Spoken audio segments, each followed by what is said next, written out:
Interesting comments, but let's have a look at some more international reactions on this event. We have Khurram Husain with us, who spent the night in and around the city, and of course concentrated at Bilawal House, where Ms. Benazir Bhutto is now staying. We will continue to talk to him.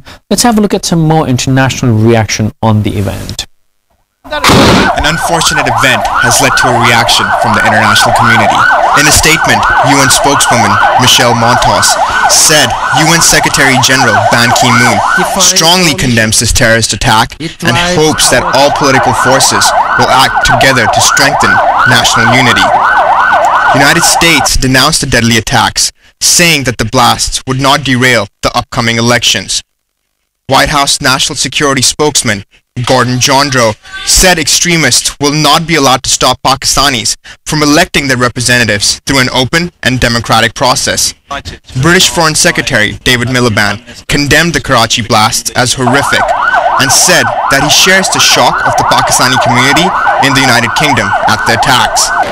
Miliband condemned the use of violence against innocent people and the attempt to suppress the right of Pakistanis to express their democratic voice. He reiterated that the commitment of his government to work with all those committed to building a peaceful and democratic Pakistan.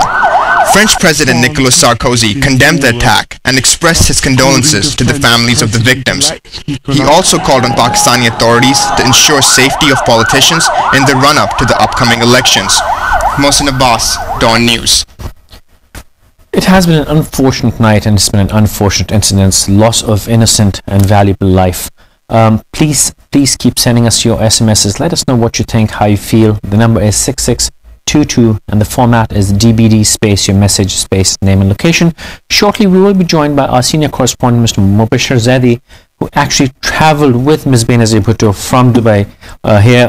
He will be joining us. We'll talk to him more in detail, but right now let's continue to talk to Khurram Husain.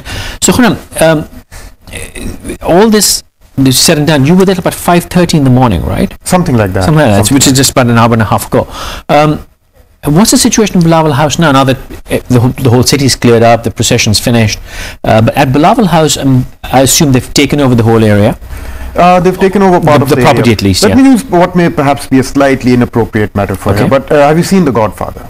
Yes. Do you recall the scene in there where the Godfather, there's an assassination attempt on the Godfather? And the one on the street? Yeah. Yeah, of and then course. after that, they lock the house down, and they've got their own guards outside, and inside there are these hardcore consultations going on. Well, the scene is somewhat similar to that.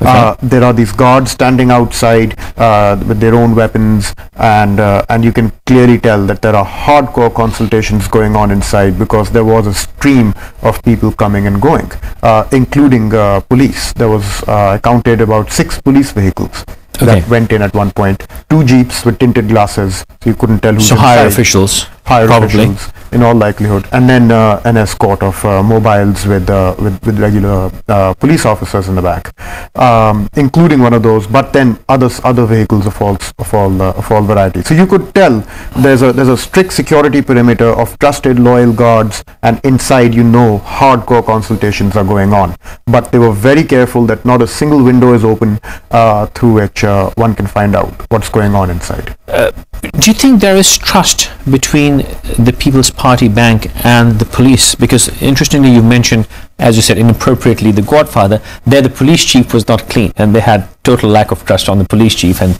Michael Collin eventually goes and has a scuffle with him as well. Yeah. And you said that the police vehicles going in. Do you think there is trust between them, or the trust is broken down? The only thing I have to go on to answer that question is the statements made by the lawyer and by the party leaders like Nisar Khoro when they came out, and Faratullah Babar, who was who has commented to Dawn News that the head of the intelligence bureau over here should be held accountable and must submit his resignation. I believe he went so far as to say. Nisar Khoro was very clear when I asked him, who do you hold ultimately responsible for this act? He said the government of Sindh. When I asked the same question from Latif Khosa, He had a slightly different answer. He didn't say the government of sin, but he said we hold responsible all those people we named in that letter 2 days ago. Right. So I think right now, they're thinking along different lines. And they're trying to figure out who to hold publicly responsible for an act like this. Whether to go so far as to hold the head of state, General Musharraf, responsible for an act like this, for the lapse of security, or just restrict it to the local law enforcement, treat it as a purely legal matter, or turn it into a larger political issue as well. What's the street update on the situation in the city? We heard there was they were pelting some stones, and there was some protest in the early part of the night after the incidents. I'm sure everyone wants to know whether to go to work or not, but schools have been shut down, correct? I understand the governor has announced a holiday for Friday. Do you have any idea what the streets are like? Everything is clear? The streets were clear this morning when we came in. They were deserted. So the sentiments are in control so far? The sentiments appear to be in control. I wouldn't be surprised if there was some pelting. One of the timing of this incident has contributed somewhat to that too. If it had happened, let's say 3 or 4 hours earlier, it would have given the entire evening to be. But the fact that it happened at midnight means that it's already when most people are at home and thinking more in terms of going to bed. And the city was quite deserted anyways last night. The city was very deserted, except for the major thoroughfares and the areas where the procession was to pass. The rest of the city was deserted. Right. You're watching Breakfast Dawn. It's time for our headline. It's time for a little break. I'm just trying to check the time. Apologies.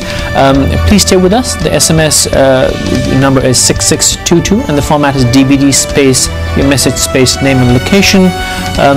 Don't go away. We'll take a very quick break and we'll continue to talk more about the incidents and the happenings of last night.